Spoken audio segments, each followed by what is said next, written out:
বাংলাদেশে যারা নিজকে আহলে কোরআন বলে পরিচয় দেয় ও কাফের। ও যদি আপনার পিতাও হয়, সাথে সাথে মাকে তার থেকে ছিন্ন করতে হবে, বিচ্ছিন্ন করতে হবে। মনে রাখেন, কেউ যদি আপনাকে বলে কোরআন আমাদের জন্য যথেষ্ট, এনাফ, হাদিসের দরকার নাই, এই জন্য যে এটা পরে লিপিবদ্ধ হয়েছে, ও সাথে সাথে কাফের হয়ে গিয়েছে।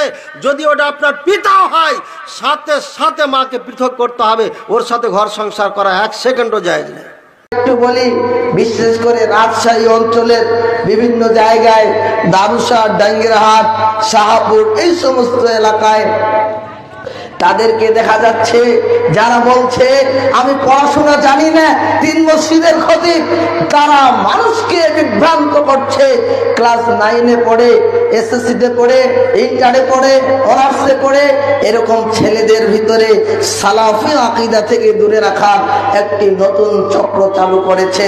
যারা নিজেদেরকে সাহিবুল কোরআন, যারা নিজেদেরকে আহলুল কোরআন, যারা নিজেদেরকে মুনকিরে হাদিস দাবি করছে, যারা নিজেদেরকে বলছে যে আমরা কোরআন মানলেই যথেষ্ট, হাদিস মানার প্রয়োজন না। এইভাবে তারা মুসলিম সমাজকে, বিশেষ করে আমি লক্ষ্য করে দেখছি যারা ফেসবুক, ইউটিউবে এগুলো আপলোড করছে, তারা অধিকাংশই মূর্খ, তারা অধিকাংশই কাঠমিস্ত্রি, তারা অধিকাংশই ক্লাস 9-10-এর ছেলে মেয়েদের মগজগুলো ধলাই করছে আর বলছে কোরআন মানা লাগবে না, হাদিস মানা লাগবে না, কোরআন মানলেই যথেষ্ট।